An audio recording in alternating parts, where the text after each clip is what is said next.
কবিতাৰ শিৰোনাম ত্ৰস্ত ৰাতিৰ স্বপ্ন। কথা লক্ষীমীয়, আবৃত্তি আকাংক্ষী বৰা। কবিতা। কিনো লিখিম কবিতা মোৰ এই ভগ্ন হৃদয়খন লৈ।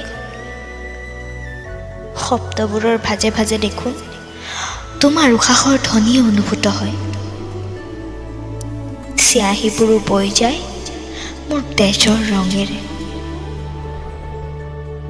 আশাবোৰ দেখোন কেতিয়াবাই হেৰাই গৈছিল, মৰহিছিল ৰঙীন সপোনৰ পাহিবোৰ।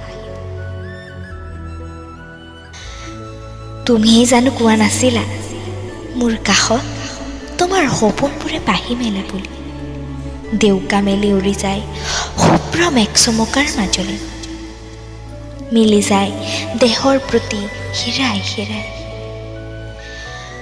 তুমিয়েইতো দেখাইছিলা মৰম ৰঙত উটি যাবলৈ, বকুলৰ পাহি বুটলিবলৈ।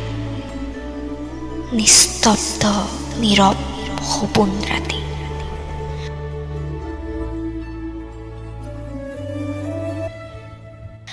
কতা এতিয়া দেখোন সেই বকুলো নাই, নাই সেই ৰাতিও। আছে মাথো ধিমিক ধামাক জ্বলা উজাগৰি ৰাতি। চিঙা সপোনবোৰ চকুলোৰে আকৌ গাঁঠিব খোজা অৰ্থহীন ৰাতি, য'ত ভাহি আহে এজাক তমসাৰ বতাহ। পাৰা যদি আহিবাচোন উলটি সেই সপোন ঘাটলে, মই তাতেই থাকিম ৰৈ আজীৱন অবিৰাম অব্যক্ত হৈ। ধন্যবাদ।